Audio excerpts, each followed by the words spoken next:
Hello, everybody. This is Louis Wong. I'm the director of PhillipCapital Management Hong Kong. I think many of you may not be already familiar with me. I regret that because of the coronavirus, I cannot come to Singapore in person to give this presentation. However, I think I can also share with all of you my views on the China and Hong Kong market outlook via Zoom, and welcome any questions after my presentation.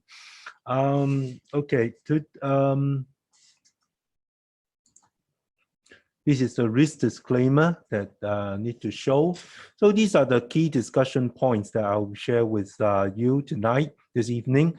We'll do a review of China, Hong Kong stock market, the performance in the first quarter. And then I'll share with you the overview of China's economy and the outlook of the economy. Also like to share the Stock Connect fund flows in the last quarter. Whether there are more fund inflow into China or into Hong Kong. And then last presentation, I remember I did a presentation in Singapore in January, early January. And I compare 8 new economy stocks. So how these 8 new economy stocks fare amid the coronavirus spread, whether they are very resilient or they are all still vulnerable to the impact of the virus. We'll see the share performance of these new economy stocks. Finally, we'll share with you the stock picks we recommend. Okay, since the beginning of the year, the Shanghai Composite Index was down 9.9%. Quite resilient if compared to the US and the Hong Kong market. I think it's due to a few reasons. First of all, the Shanghai Composite Index was quite flat over the last 3-4 months. So it has not risen too much, and then we are not surprised to see that there's not a sharp correction. Secondly, believe that the Chinese government will continue to roll out fiscal and monetary policy to support the economy, also lend support to the A-share market. But Hong Kong market was down 17.8% year to date. It was more vulnerable to the US market, and because of the liquidity. So Seng Index underperformed the Shanghai Composite Index in the first quarter. And the H-share index, China Enterprise Index, was down 15.8% year to date. Okay. China has released the economic data for the first 2 months. All the 3 growth drivers of the economy suffer huge declines. For instance, fixed asset investment declined 24.5% in the first 2 months. Fixed asset investment in industry dropped 25.6%, while that in the secondary and tertiary, in primary industry dropped 25.6%, and that in the secondary industries dropped more than 28%. Tertiary industries suffered the least decline. The decline was 23%.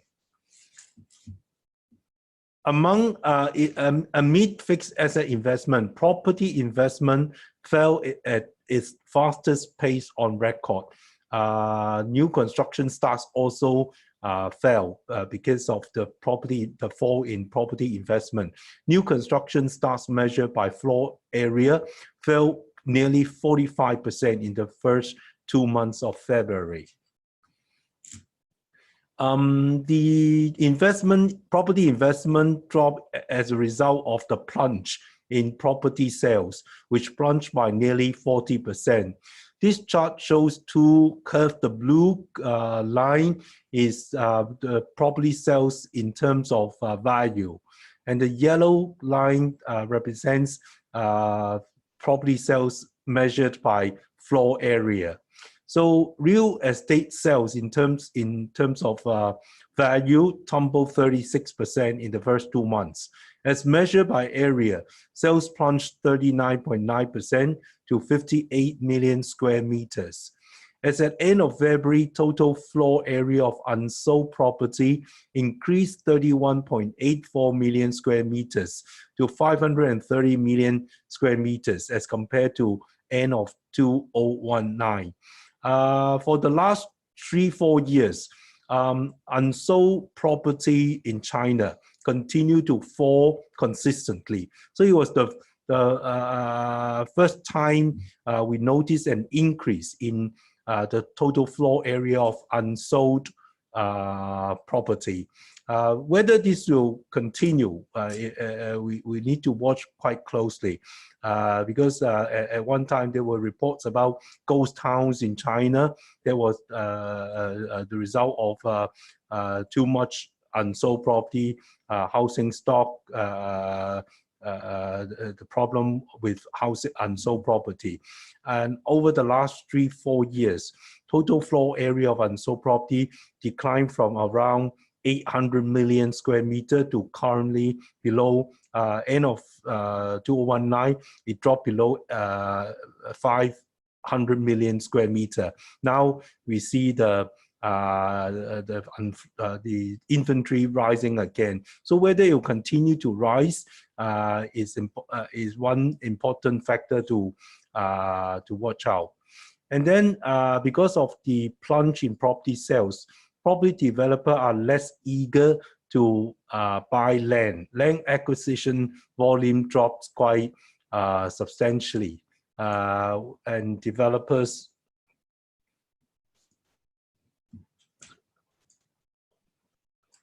Sorry, let me go back a bit. Yeah, developers spending 36.2% less acquiring new sites. Okay. This is an indicator of property developers' optimism towards the property market. The National Real Estate Climate Index for the whole of 2019, you can see that the index hover above 100, the 100 level. But recently, because of the coronavirus and the slowdown in the property market, this climate index dropped below the 100, the key 100 key level. Typically, the most appropriate level of National Real Estate Climate Index is 100. The moderate level is between 95 and 105. The lower level is below 95 and the high level is above 105. That means if the index is near 105, property developers are very upbeat about the prospect of the industry. Towards 95, property developers are getting more pessimistic. So now the current reading is 97.39. Whether it will drop more towards 95 is also another key factor to watch out. The second growth driver for GDP growth driver is retail sales. So for the first 2 months of 2019, retail sales tumbled more than 20% in China. The catering sector is one of the worst hit industries. Revenues of this sector fell more than 43% because a lot of people stay indoor. They're not dine out, so the catering sector is one of the worst hit industries. However, online sales stay relatively stable as consumers turn to online services when staying indoors, only fell by 3% year-on-year. Online sales of physical goods actually expanded 3% to 1.1 trillion yuan, accounting for 21.5% of the total retail sales. Among the online sales of physical goods, one of the segments that is food delivery actually expands at a faster pace. attributable to people staying indoor and frequent restaurant less. Okay, the third driver of GDP, foreign trade. China recorded a trade deficit a long time. Never heard China recording a trade deficit. So according to the data released by the General Administration of Customs, China's exports in US dollar terms fell by 17.2% in January and February, while imports dropped 4%. So you can see that the virus outbreak actually dealt a bigger blow to China's exports than to its imports. And these numbers mean that China ran a trade deficit over the first 2 months of the year of 7.09 billion US dollar, compared to the surplus of 41.45 billion US dollar over the same period in 2019. Apart from running a trade deficit instead of a trade surplus, we also noticed a change in the trade partner, in China's trade partner. The Eurozone used to be China's biggest trade partner, but in the first 2 months of this year, ASEAN countries have actually become China's biggest trade partner, with the combined trade volume rising 2% to 594 billion RMB, accounting for 14.4% of the total. Besides the ASEAN countries, trade with countries along the Belt and Road also recorded positive growth, increased by 1.8% to 1.31 trillion RMB. So with the virus outbreak now accelerating in the US and in Europe, we do expect that ASEAN countries will continue to be China's biggest trade partner in the next 3 to 6 months. Okay, industrial output declined less severely by 13.5% in the first 2 months, yet it was the weakest reading since January 1990, when industrial production shrank 21.1%. Output by the manufacturing industry went down 15.7%, while the mining sector saw output down more moderately by 6.5%.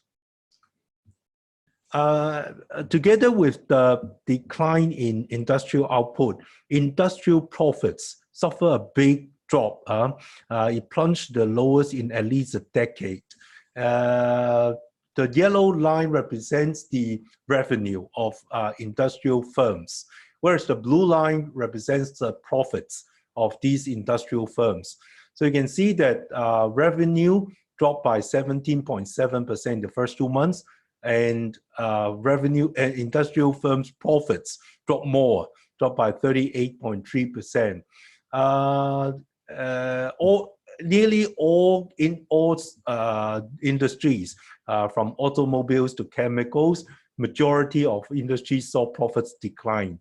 Factors that caused the industrial profits to drop so drastically include significant decline in production and sales that caused revenue to drop by nearly 20%, as well as rising costs, lower prices of industrial products, and reduced profit margins for most industrial sectors contributed to the drop in industrial profits.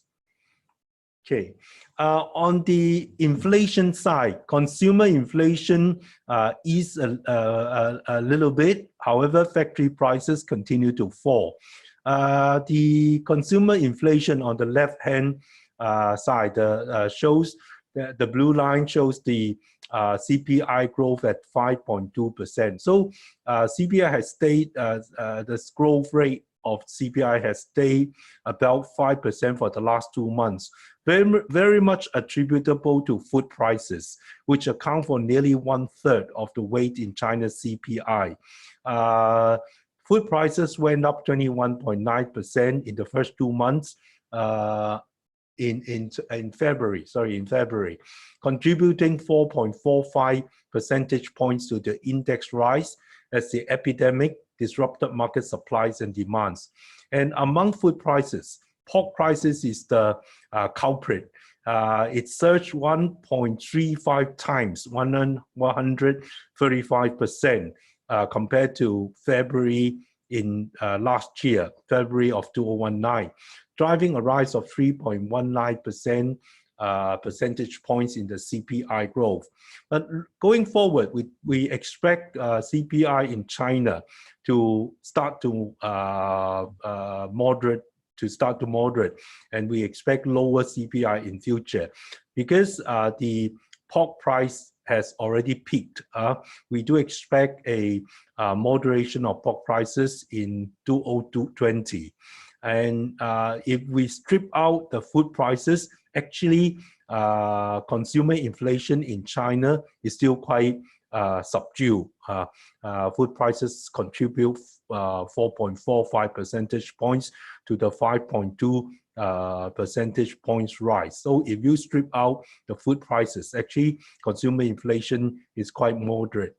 Producer price decrease was more attributable to seasonal factors and also the epidemic. But one silver lining is the raw material price also dropped by 0.5%, the same magnitude with the PPI.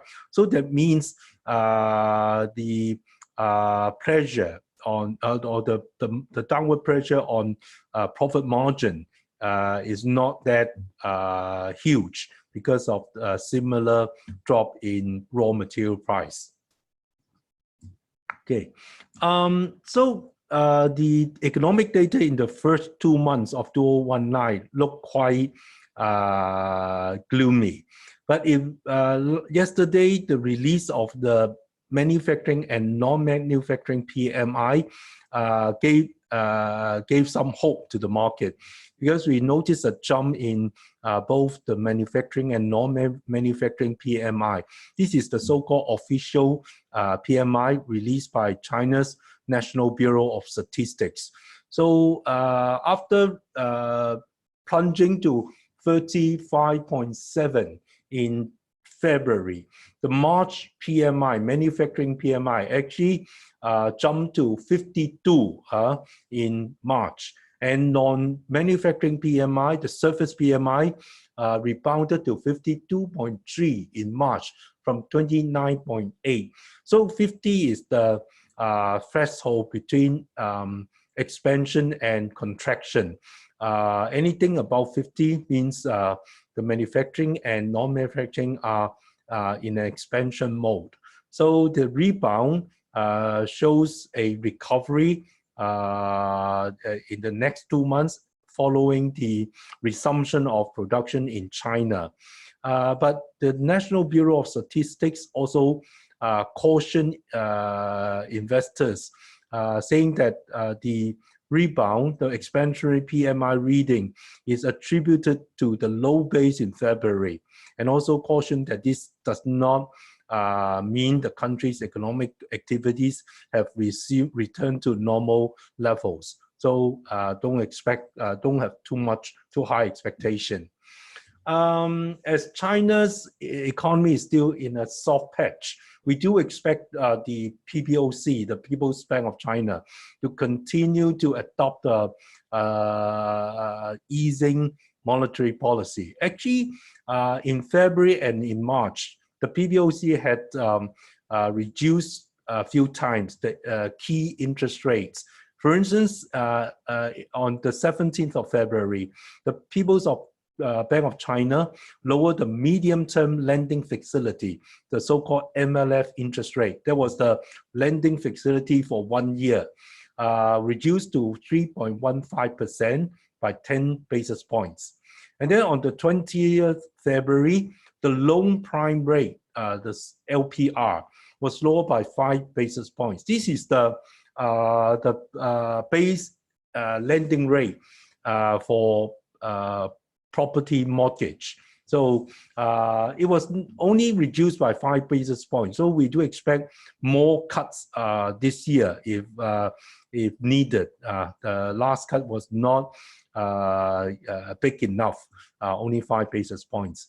And then on 16 March, the PBOC reduce the RRR, the so-called reserve requirement ratio, by 0.5 percentage points to 1 percentage points, resulting in release of 550 billion yuan, equivalent to $78.5 billion of long-term funds into the banking sector to boost the real economy and lower the financing costs for companies in some specific sectors.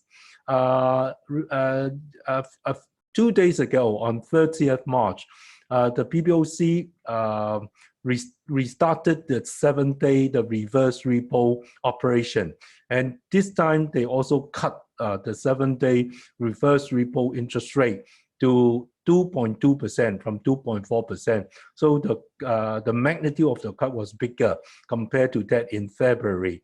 This time the repo interest rate was cut by 20 basis points. So going forward, we expect another 100 basis point. There is 1 percentage point cut of RRR this year, a further 10 basis point of MLF rate cuts, and possibly a deposit benchmark rate cut of 25 basis points after consumer inflation eases notably. So this will, over the last 2 years, the PBOC actually had not reduced the deposit interest rate. So what is the implication of a deposit interest rate cut if that materializes? We think that will favor the banking stocks, because that will lower the funding costs and will help enhance the interest margin, the net interest margin of banks. Okay. So now we come to the Stock Connect fund flows. In the first quarter, we noticed divergent fund flows. So southbound fund flow, we saw fund inflow, money going into the Hong Kong market, southbound fund flow. More than 200 billion Hong Kong dollar inflow of funds since the beginning of the year. And the fund mainly goes into the banking sector, accounting for 54.7% of the total fund inflow. 20.8% goes to the PC sector, and 9.9% goes to electronic sectors. As for northbound, we noticed fund outflow of 22.8 billion RMB since the beginning of the year. Quite diversified, mainly in the financial sector, consumer staples, information technology, consumer discretionary, manufacturing, healthcare, materials, utilities, and also the property sectors as well. But if you look at the longer time perspective, say from 2019, beginning of 2019 up till now, actually we see big fund inflow into the A-share market, northbound fund flow. About 330 billion yuan fund inflow into the A-share market was recorded since the beginning of 2019. It's more partly attributable to the MSCI and the FTSE index increasing raising the weighting of A-share stocks, so that cause more foreign capital, more foreign fund flow into the A-share.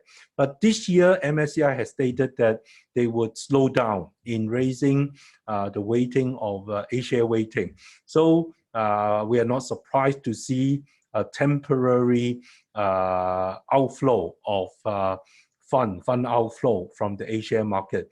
But on a longer term perspective, we still expect more fund inflow, international fund inflow into the A-share market. As for southbound fund flow, we also expect more fund flow into Hong Kong because of the valuation. Now, Hong Kong stocks, especially the AH shares, the duly listed shares, a lot of the duly listed, the H shares are trading at a deep discount to the A share counterparts. So we expect this will attract more southbound fund flow into those deeply discounted counters. Now, this chart shows that the historical PE valuation of the Shanghai Composite Index and the Hang Seng Index. This is Shanghai Composite Index. So it's trading near historical low, near the 2013, 2014 trough, around 10 to 11 times PE. Now, currently it's below, is already below the fair value. Fair value is around 18 times. Of course, there's no warranty that if you buy at this moment, that the market will go up and then you'll make a quick profit.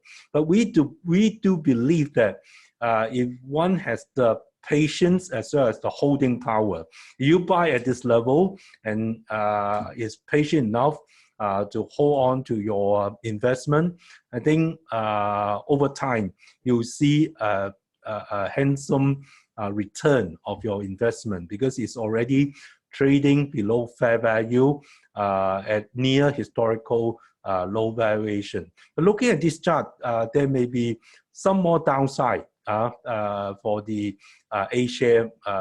For A-share, Shanghai Composite Index, we see the key support level at 2,600, between 2,500 and 2,600. So investors can actually start accumulating shares around 2,700 or below 2,700. As for the Hang Seng Index, is now trading below 10 times forward PE. So is at a very distressed level, near historical low valuation seen in 2011 and 2015. Of course, it's very difficult to time the market or catch the bottom.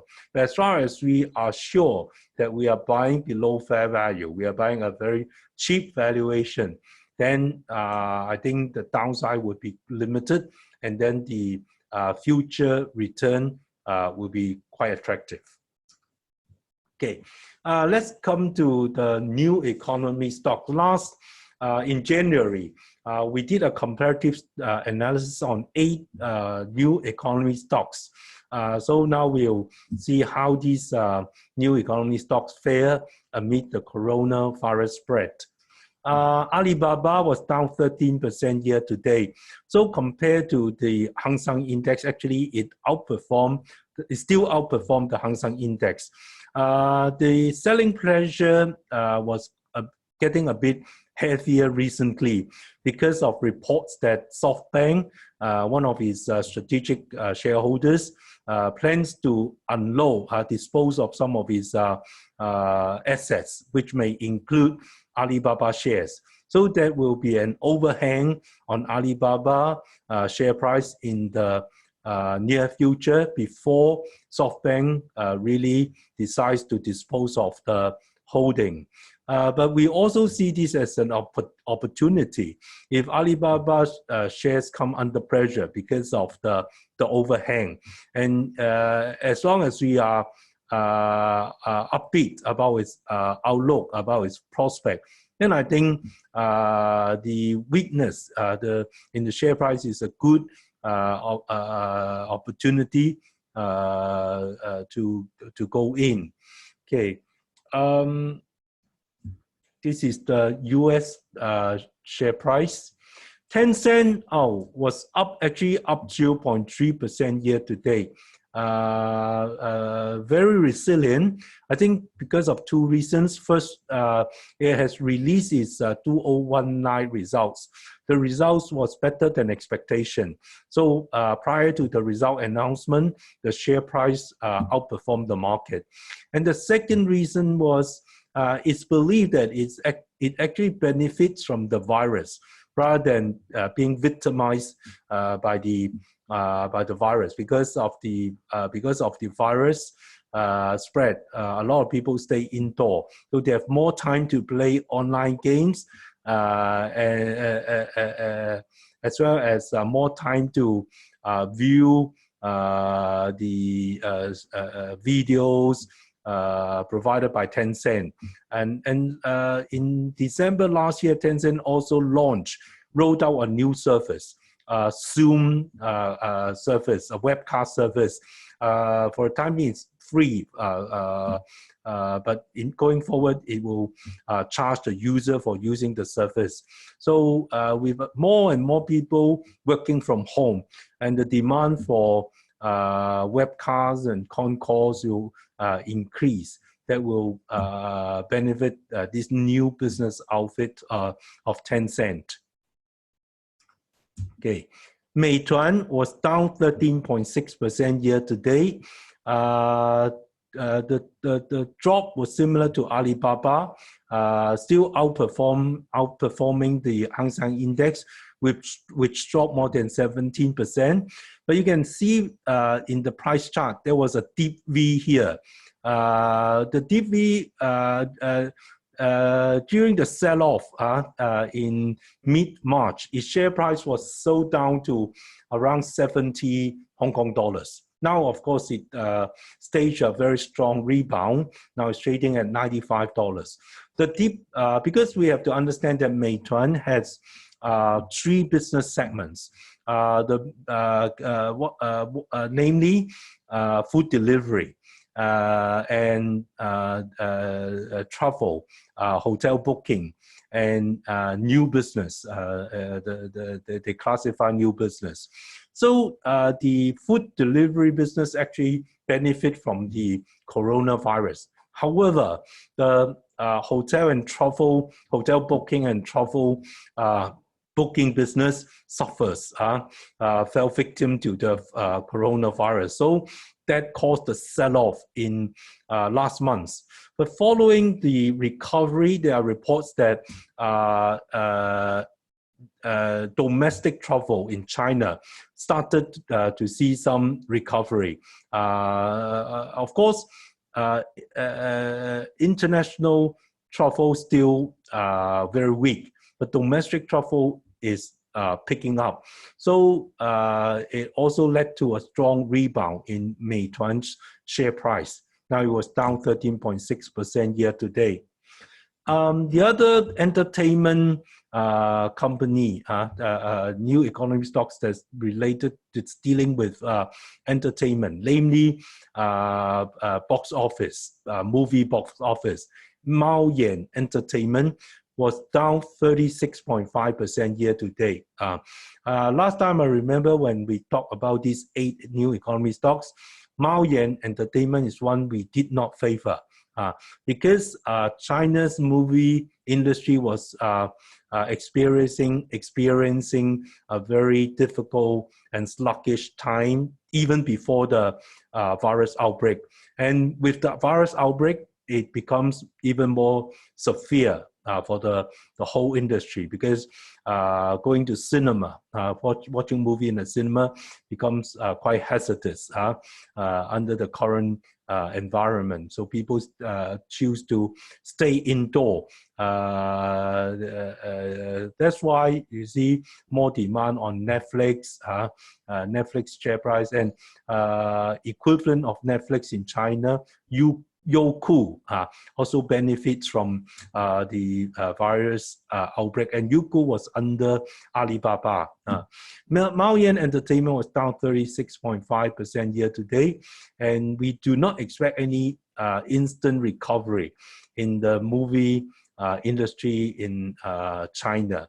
So we expect the share price to continue to underperform, and we don't really recommend Maayan Entertainment.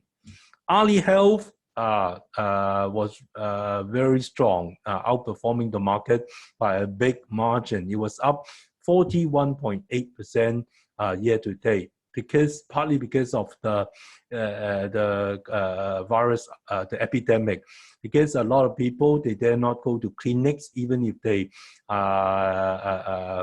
fall sick.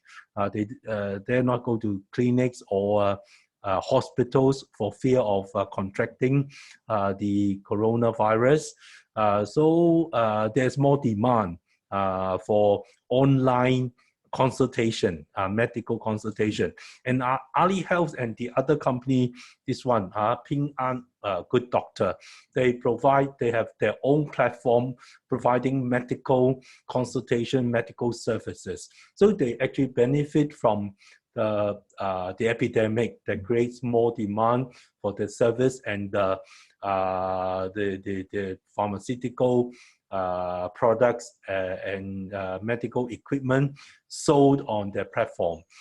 Ping An Good Doctor was up 24.5% year to date. So these are the two winners among the new economy stocks so far in the first quarter of 2020.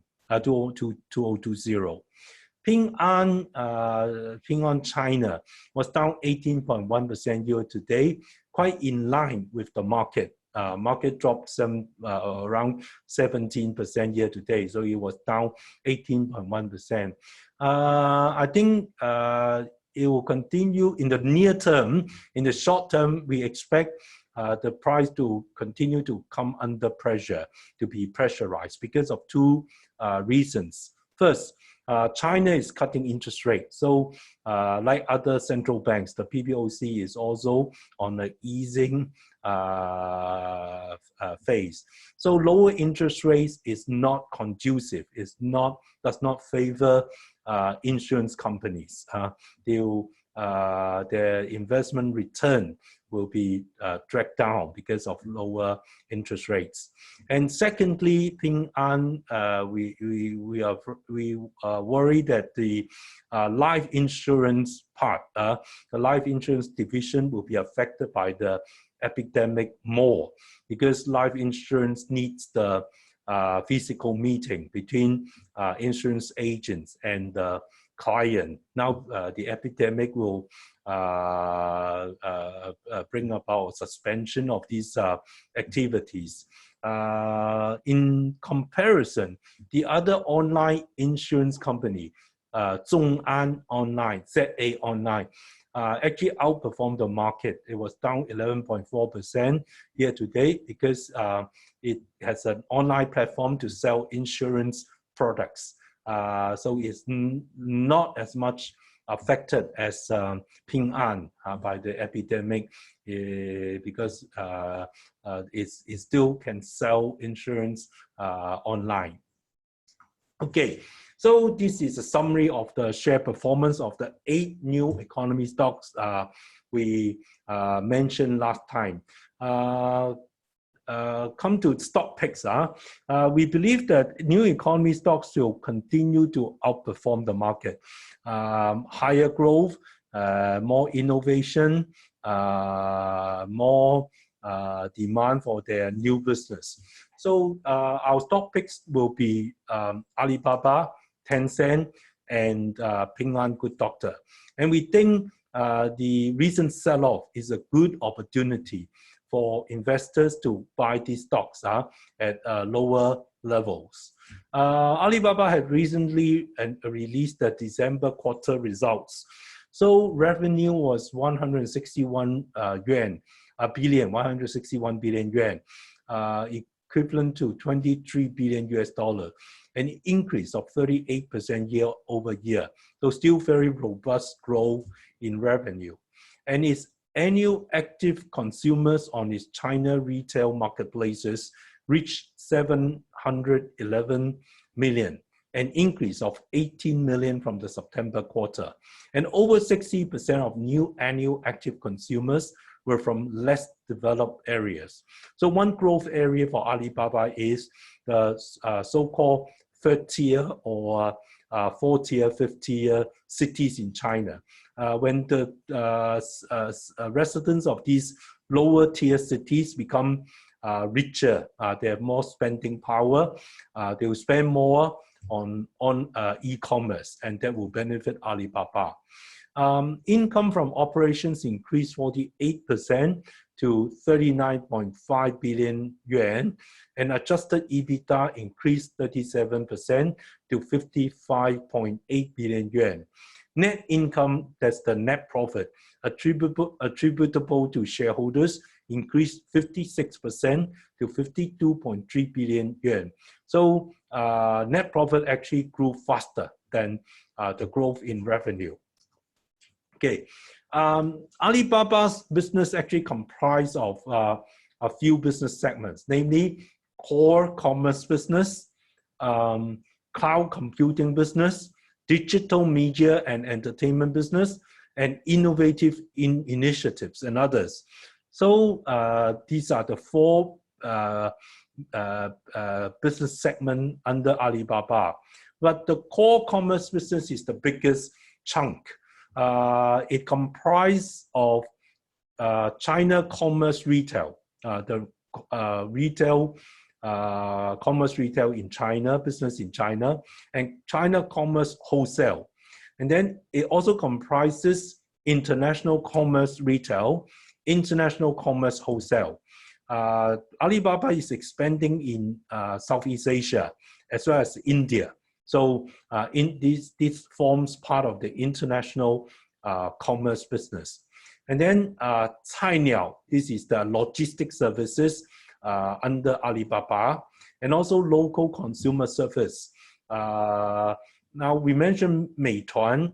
So the counterpart of or the competitor to Meituan is Eliaome. Eliaome is food catering, food delivery platform similar to Meituan, but under Alibaba. So this is grouped under its local consumer services business.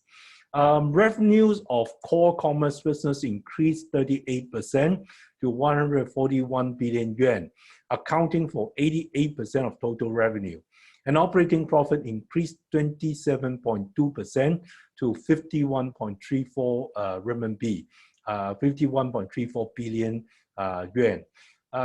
From here, we can see that actually Alibaba is still very dependent on its core commerce business, the e-commerce business, which account for nearly 90% of its total revenue, and which is the most profitable business segment. Other business segment, for instance, the cloud computing business, revenue increased faster, increased 62% to 10.7 billion yuan, primarily driven by increased revenue contributions from both its public cloud and the hybrid cloud businesses. Now Alibaba owns about 60%, close to 60% of market share in China's cloud computing market. So it's the China equivalent to AWS under Amazon. It's the biggest, and its revenue increased very rapidly. However, like many other companies offering cloud services, it's still loss-making. Operating loss widened by 47.8% to 1.82 billion. 1.82 billion. We do expect the cloud computing business to continue to be loss-making for this year, but with revenue growth faster, we expect a turnaround as early as 2021 next year. Cloud computing business may be a positive contributor to its earnings starting from 2021. Digital media and entertainment business, the revenue increased 14% to 7.39 billion, accounting for 5% of total revenue. So cloud computing business account for 7%, digital media and entertainment business account for 5% of its total revenue. The increase was mainly due to the consolidation of another company known as Alibaba Pictures starting in March last year. So they consolidate the financial results of Alibaba Pictures. Again, this business segment is still loss-making, it's still losing money, but operating loss narrowed by 44.2% to 3.96 billion, primarily due to reduced content costs by Youku as a result of more disciplined content spending policy. And Youku's average daily subscribers increased 59% in the fourth quarter. As for the innovation initiatives and others, revenue increased 40% quite rapidly to 1.86 billion yuan. However, it accounts for less than 1% of total revenue, where time being is still insignificant to Alibaba. It's still too small. And operating loss increased 2% to 2.85 billion. Loss was bigger than the revenue, but for a lot of new initiatives, new business initiatives, you have to throw in more capital in order to grow the business. So, and for Alibaba, I think they have the resources, sufficient financial resources to nurture new business growth. Okay. That's for Alibaba. Now come to Tencent.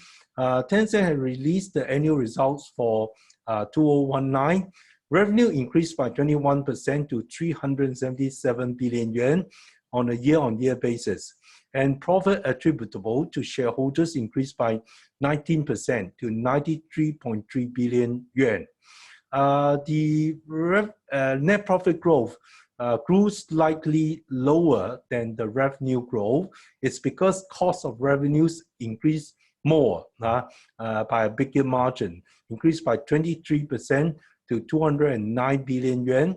The increase primarily reflected greater content costs, cost of FinTech services, and also channel costs. As a percentage of revenues, cost of revenues increased to 56%. This is the percentage of cost to revenue. So the lower, the better. The lower means the bigger the profit. For the year ended 31st December 2019, this percentage rose to 56% from 55% in 2018. So I think the rise, the gain of 1% is quite insignificant. And over the last few years, the percentage of revenues, cost of revenue, hover around 55 to 57%. So I think it's quite normal to see this cost of revenue to be around 55 to 57% of the revenue. Okay, Tencent, the business, they have three business segments, namely VAS business. VAS stands for Value Added Service Business. And then the second business segment, which grows more rapidly, is the FinTech and Business Services. The third business segment, online advertising business. Actually, for Tencent, the VAS business and the online advertising are the two core or traditional businesses in the past. Now they are growing the FinTech and Business Services. This is the new growth driver. So let's look at the VAS business. Revenue from this business segment increased by 13% to 200 billion yuan. Now, just now we mentioned the full year, the revenue for 2019 was 377 billion. So VAS business account for more than 50% of the total revenue. And among the VAS business, it comprised of two segments: online games revenue and social network revenues. Online games revenue, this is the online game segment. Revenue increased by 10% to 114 billion, primarily due to revenue contribution from domestic smartphone games, including Honor of Kings and Peacekeeper Elite, as well as increased contributions from overseas title. It has acquired Supercell. So now Supercell the gains, the title from Supercell are contributing to its VAS business, as well as from PUBG Mobile. Social networks revenue increased by 17% to 85.28%. So these two business segments make up about 200 billion of the VAS, constitute the 200 billion revenue for the VAS business. The increase in social network revenue reflected revenue growth from digital content services such as live broadcast services and video streaming subscriptions. Okay. Now revenue from FinTech and business services actually has overtaken online advertising business. Revenue from this business segment increased by 39% last year to 101 billion yuan, primarily driven by greater revenue from commercial payment due to increased daily active consumers, the number of transactions per user. So Alibaba, I think you are familiar with Alipay. Tencent also has its payment gateway, the WeChat WeChat Pay. So in the fourth quarter of 2019, daily average transaction of commercial payments exceeded 1 billion, more than 1 billion transaction of commercial payments, covering over 800 million monthly active users and over 50 million monthly active merchants. So it became a very popular payment gateway other than the Alipay in China. Under this business segment, cloud services also contribute revenue. Its full year revenue from cloud services exceeded 17 billion, outgrowing the market. Total number of paying customers exceeded 1 million. Just now I mentioned for Alipay, the cloud service revenue in the fourth quarter. Remember, Alipay results were quarterly results. So for one quarter, they recorded more than 1 billion yuan revenue. And for Tencent, the full year revenue was 17 billion. So you can see Alibaba, the cloud services business is much bigger than Tencent. The third business segment is online advertising. Revenue from this business segment increased by 18%, also quite stable growth rate to 68 billion yuan. It comprised of two segments, namely social advertising and media advertising. Social advertising is related to Weixin, primarily the Weixin moments and mini programs, 小程序, which Tencent is promoting very aggressively, the 小程序 mini programs. So this brought about 33% growth in social advertising revenue as a result of increased inventories and impressions, as well as contribution from mobile advertising network due to increased traffic and video inventories. So, as it is building its video inventories, there are more traffic, although there are more viewing of the video content. So that will this viewing and traffic will bring about more advertising revenue under the social advertising segment. But media advertising revenue decreased by 15% to 15.4 billion yuan, primarily due to lower advertising revenue from media platforms, including Tencent Video and Tencent News, resulting from unpredictability in broadcasting schedules, and also the challenging macro environment, as well as the absence of the FIFA World Cup in 2019. So the World Cup event every 4 years was held in 2018. So 2018, they benefited, the media advertising segment benefited from the World Cup event. And additionally, the broadcast schedules was adversely affected by the trade war. Early this year or late last year, because of the trade war between China and the US, a lot of the US sports events that Tencent have obtained the broadcasting right because of political consideration of the trade war. They either cancel or delay the broadcast of those US sports events. So that caused the drop in the media advertising revenues. Okay. This is the operating information of Tencent. As at 31st December last year, combined monthly active user of Weixin and WeChat increased 6.1% year-on-year to 1.164 billion. So still growing, although at a slower pace. But QQ users are decreasing. Smart device MAU of QQ decreased 7.5% to 647 million. But I think this is not surprising because of users' habit of, the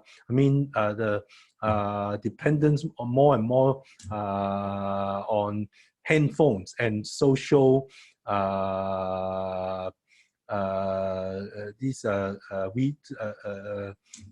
instant messaging tools such as Weixin and WeChat. So we expect WeChat and Weixin monthly active users to continue to rise, but at a slower pace.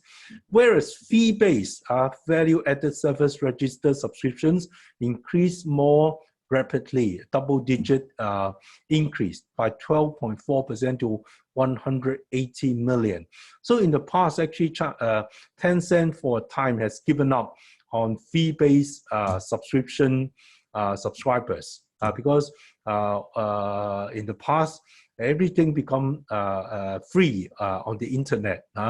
But now the trend has changed. So Tencent is trying to expand its fee-based subscribers that will be more stable. In terms of revenue, will provide offer more stable revenue stream to the company. Okay, going forward, these are the business strategies of Tencent in its different business segment. Regarding online games business, it will focus on enhancing internal R&D capability. So to roll out better, more attractive online games, and also partnering with external partnerships, expanding overseas business by providing high quality new games globally.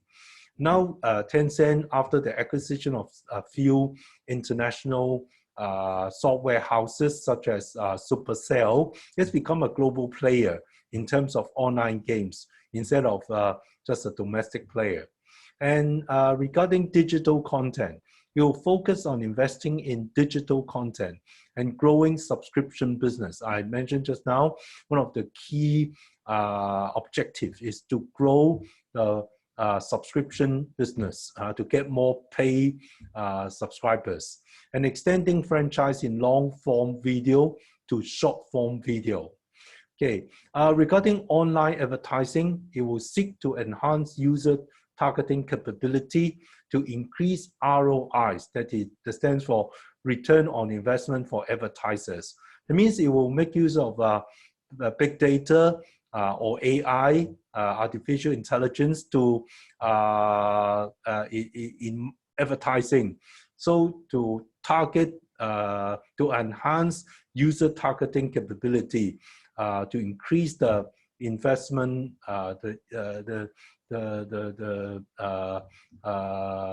benefits for advertisers. Regarding FinTech, it will strive to drive payment innovation, add payment use cases, and expand its wealth management portfolio.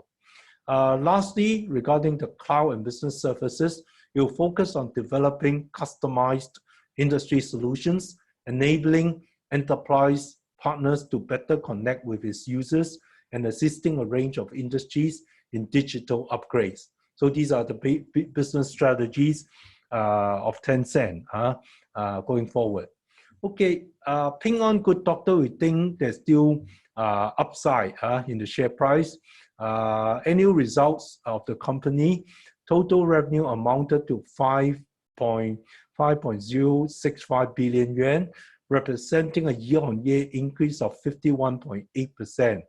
So its revenue is made up of a few contributors: online medical services, consumer healthcare businesses, and health mall business, as well as health management and wellness interaction business. Revenue from online medical services increased by more than 100% to 858 million yuan, and revenue from consumer healthcare business increased 22.9% to 1.11 billion yuan. Revenue from health mall business, this is similar to the Ali Health, the online platform for selling pharmaceutical, for selling drugs and medical products, medical equipment. So revenue from this health mall business increased very rapidly, 55.7% to 2.9 billion, accounting for more than 50% of the total revenue.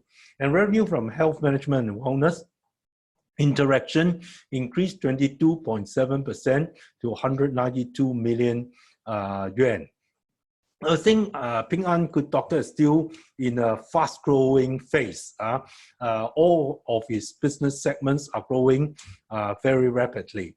Gross profit increased 28.5% to 1.17 billion yuan. But net profit, in terms of net profit or net loss, the company is still loss-making, still losing money. However, its net loss narrowed by 18.2% to 746 million yuan in 2019. Alipay outperformed the market because it has already turned around. It has turned profitable in 2019. So looking at the trend, the growth trend of Ping An Good Doctor, we expect the company to turn profitable in this year. So it can deserve a higher valuation. It becomes profitable. Revenue, these are the operational metrics of Ping An Good Doctor. Registered users reached 315 million, increased by 50 million compared to the end of 2018, and the growth rate was 18.9%. Sorry for some of the Chinese characters here. The number of monthly active users reached 66.9 million. These are the monthly active users. This increased 22.3% year on year. But the total number of monthly paying users only amounted to 3 million, increased by 26%.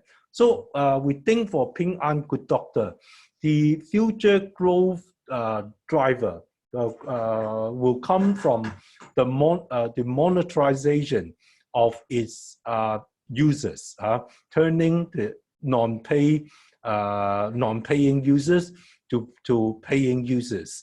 Now currently it's only the average conversion rate of paying users was 4% in 2019 compared to 3.6% in 2018. So 2019 up 0.4 percentage points compared to 2018. Going forward, if we see a higher average conversion rate, so actually Ping An Good Doctor has accumulated a big user space. What it needs to do is to convert the non-paying users to become paying users, and this will enhance the average conversion rate. With a higher average conversion rate, we expect higher growth in the revenue brought about by these paying users. And the number of average daily consultations increased 36.3% to 729,000 last year, which is equivalent to the total number of daily consultations of 73 large top 3A hospitals in China. China's hospitals are classified under 3 categories: 3A, 2A, and 1A. 3A are the biggest and also the most diversified type of hospitals. So the number of average daily consultation on this platform is equivalent to the total number of daily consultation of 73 large top 3A hospitals in China last year. Okay, now let's come to the healthcare services. It has a very diversified ecosystem centering on different kind of healthcare services. Its in-house medical team had altogether 1,409 members, mainly doctors and nurses, representing an increase of 17.8% from the end of 2018. So apart from an in-house medical team, they also have a contracted team of external doctors that comprise 5,381 contracted external doctors, all with titles of associated chief physicians or above at top 3A hospitals, so very qualified doctors. But these external doctors mainly provide non-core service, such as non-real-time online consultation and offline second medical opinion. So if users want to looking for real-time online consultation, they may have to consult the in-house medical team, and they need to be paying subscribers. And then its hospital network now comprises over 3,000 hospitals, including over 1,900 top 3A hospitals. Its network of healthcare service providers comprise 430 traditional Chinese medicine clinics, over 2,000 check-up centers, nearly 1,800 dental clinics, over 150 medical beauty clinics, and over 48,000 clinics. These are the partners or the healthcare service providers that provide service under its the business segment of, just now I mentioned, the consumer healthcare business. These are the partners offering service under the consumer healthcare business. Number of collaborating pharmacies, because it runs a health mall. Users can buy pharmaceutical products, drugs, and medical equipment on its platform. So actually it's collaborating with pharmacies to offer those products. Number of collaborating pharmacies increased very significantly last year, from 15,000 at the end of 2018 to 94,000 in 2019, covering 375 cities in 32 provinces across China. And it collaborated with nearly 1,400 merchants, offering 1.31 million SKUs. So that means it offers a wide range of pharmaceutical products to its users. Going forward, it will actively participate in the internet medical platform constructions in different provinces and cities, working with local governments and hospitals to make internet medical services accessible to more people. So now a lot of the hospitals in China, they don't, at the moment, they don't provide internet services, internet medical services. They may not have the know-how, the technology. So Ping An will collaborate, will cooperate with these hospitals as well as local governments to provide internet medical services to their patients. So this is the future development of Ping An Doctor.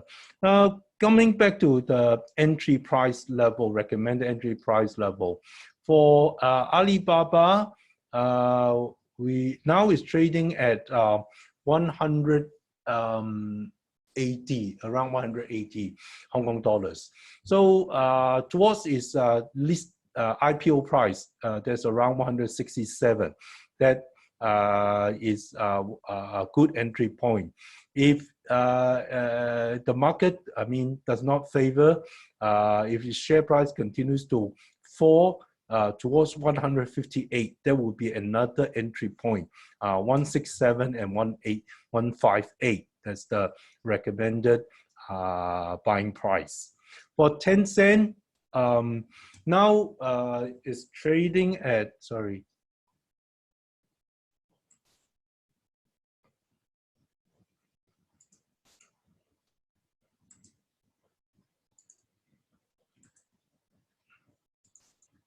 Tencent now is trading around 375. We'll recommend entry level around 360 to 365. 360 to 365. Medium-term target, we look at our medium-term target is 400 Hong Kong dollars. As for Alibaba, our medium-term target is 210. As for Ping An Good Doctor, now it's trading around 73, 74. So recommended entry price is around $70. Medium-term target is 85 Hong Kong dollars. Okay, that's sharing on Hong Kong and China. So thank you for your viewing. If you have any questions, I'll take questions from the viewers now.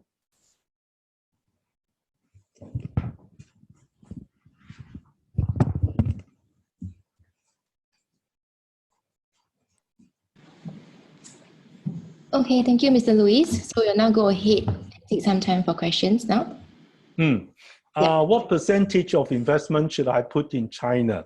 Now, I think I think it depends on the risk level, risk tolerance of different people, and also the age, the risk tolerance. But just generally speaking, I think 20% is good reference point. 20% of your capital or your assets, because China accounts for about 20% of the world population as well as GDP.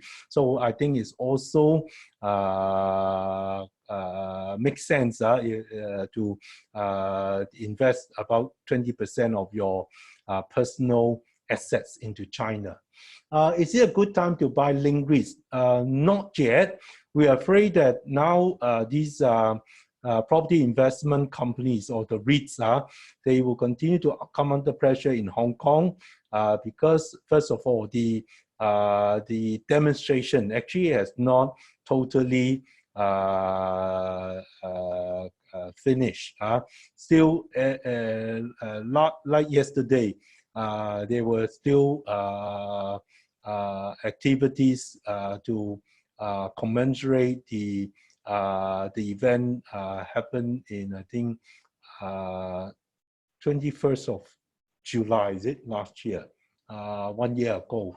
So the demonstration as well as the virus, the epidemic will cause the rental renewal to come under pressure when linked REITs is going to renew its tenancy agreement with tenants in the next 1 to 2 years.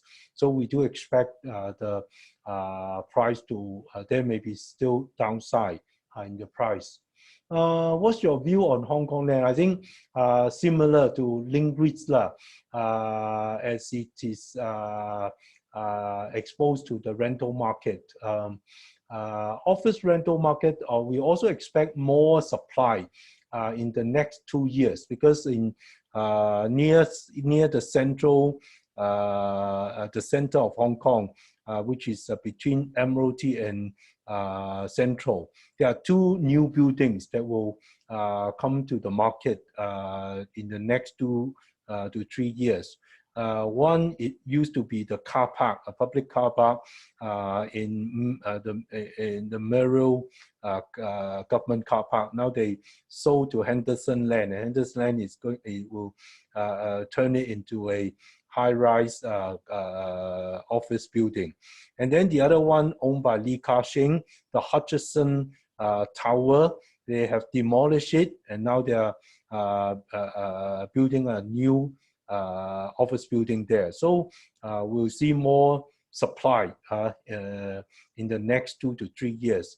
And if the demand side did not improve, we'll see downward pressure on rental, office rental in the next 2 years. Okay, what will be the factors that you'll be watching closely to see how the national index will fare? I think you are referring to the property, the real estate climate index. I think I will watch closely the monthly sales data provided by the top 30 property developers in China. So every month they will release the kind of data. So if they the sales remain sluggish, there may be more pressure on them to provide bigger discount to unload the inventory, and this may also dampen the optimism, the so-called climate index. Okay, Beijing Enterprise Water and Carry Logistics still apply. These counters being a previous buy call by you. Carry Logistics, we are currently giving a neutral stance because of the trade war last year, and also the epidemic now. Global trade will inevitably be affected by this epidemic. So Carry Logistics, at the moment, we are neutral. As for Beijing Enterprise Water, I think it still looks cheap on the valuation side. And then it's a state-owned enterprise, and the water treatment business is quite stable. So I think it's still a buy, Beijing Enterprise. But now, admittedly, the market focus is not so much on environmental services. I mean, company offering environmental services. So they are trading at cheaper valuation. Not, I mean, not as high as they used to trade, the kind of valuation in the past. Okay, Alibaba, does it present a good buy at current price? Just now I mentioned to play safe, we think 167 to 170 will be the first entry level. The second recommended entry level is 158. Of course, we are not. It does not mean that we are bearish on the counter. But just to play safe, we set a lower buying price in case it drops to those levels. Okay. Should we invest into heavily discounted shares? Okay, heavily discounted shares depends on the earnings outlook. Like for instance, one good example is HSBC. A lot of local investors or even Singapore investors, they like HSBC, or they tend to buy HSBC when the broad market is facing a sell-off. But the point is, today HSBC's share price was down nearly 10%. Never seen such a big single-day drop. It's because it declared that it will suspend dividend payment for the time being, because of the also the regulatory guideline. But this reflects that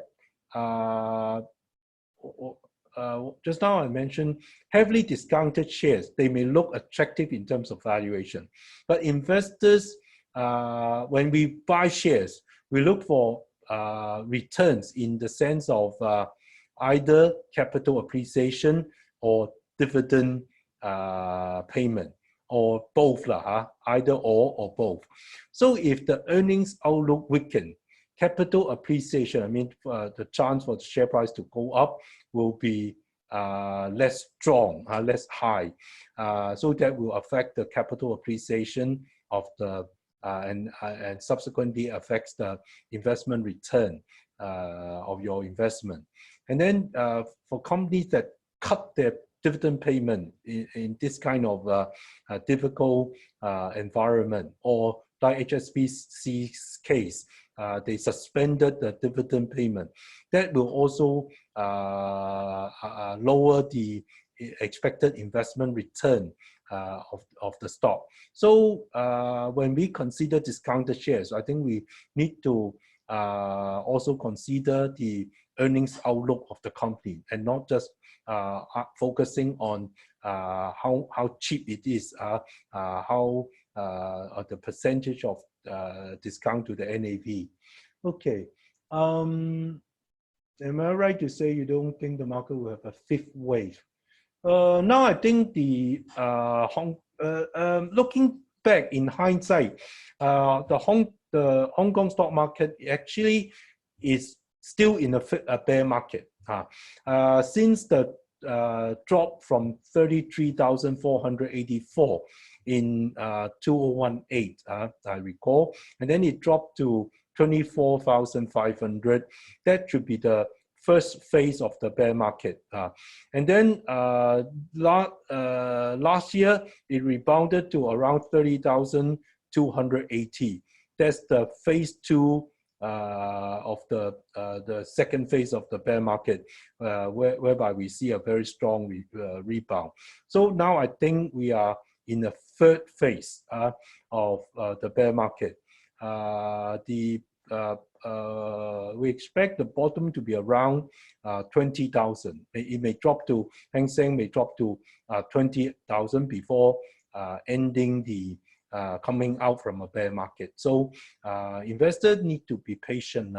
If you have, I still reiterate, if investors have the holding power and the patience, and do not expect to buy at the bottom, as long as it's near the bottom, you are buying below fair value, I think the chance to make a profit over time is still very high. Okay. Yes. What is the current situation with China manufacturers? I believe most of them are operating way below capacity, as many orders from elsewhere in the world in lockdown are not coming. Yes, I agree with that. I think Chinese manufacturers, they experienced a supply shock in the first phase following the outbreak of the coronavirus. So everything was suspended. Now with the gradual resumption of production, now I think they are facing another key problem. That is the demand shock, because the US and Europe they close down, they shut down the country or the major cities. So that will cause the supply side, cause disruption to the supply side. And it would take time, I think, at least three to 4 months before demand, sorry, not supply side, on the demand side, before three to 4 months before we see demand resuming to normal levels.